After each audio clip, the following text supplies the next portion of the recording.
অবিলম্বে ঢাকায় নিযুক্ত ভারতীয় হাইকমিশনারকে পররাষ্ট্র মন্ত্রণালয়ে তলব করতে হবে।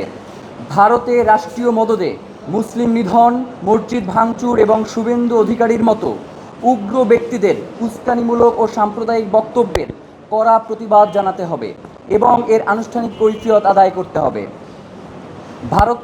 ভারতকে দক্ষিণ এশিয়ার স্থিতিশীলতার জন্য হুমকি হিসেবে চিহ্নিত করে জাতিসংঘ এবং ওআইসিতে জরুরি আলোচনার প্রস্তাব পাঠাতে হবে।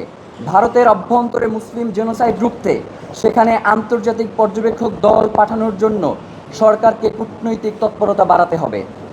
দফা ৩, সীমান্তে প্রতিটি হত্যাকাণ্ডের বিপরীতে আন্তর্জাতিক মানবাধিকার আদালত এবং জাতিসংঘে ভারতের বিরুদ্ধে মামলা করতে হবে। বিএসএফকে একটি খুনি বাহিনী হিসেবে আন্তর্জাতিকভাবে চিহ্নিত করে তাদের উপর অর্থনৈতিক ও কূটনৈতিক নিষেধাজ্ঞা আরোপের দাবি তুলতে হবে।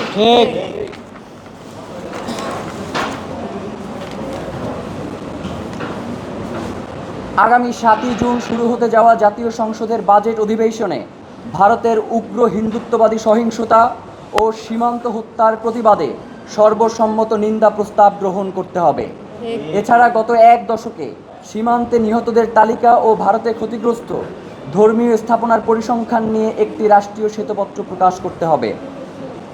ভারত যতক্ষণ পর্যন্ত সীমান্তে হত্যা শূন্যে না আনবে এবং মুসলিমদের জানমালের নিরাপত্তা নিশ্চিত না করবে, ততক্ষণ পর্যন্ত আদানি চুক্তিসহ ভারতকে দেওয়া সকল একতরফা সুবিধা, রেল ট্রানজিট করিডোর ও বন্দর ব্যবহার স্থগিত করতে হবে।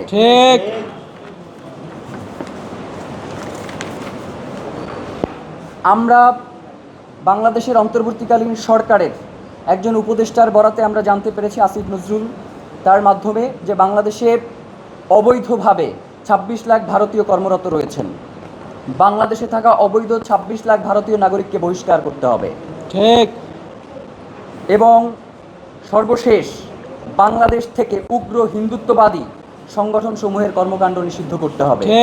আপনারা জানেন, বিগত সময়ে ইসকন সহ বাংলাদেশে বেশ কিছু উগ্র হিন্দুত্ববাদী সংগঠন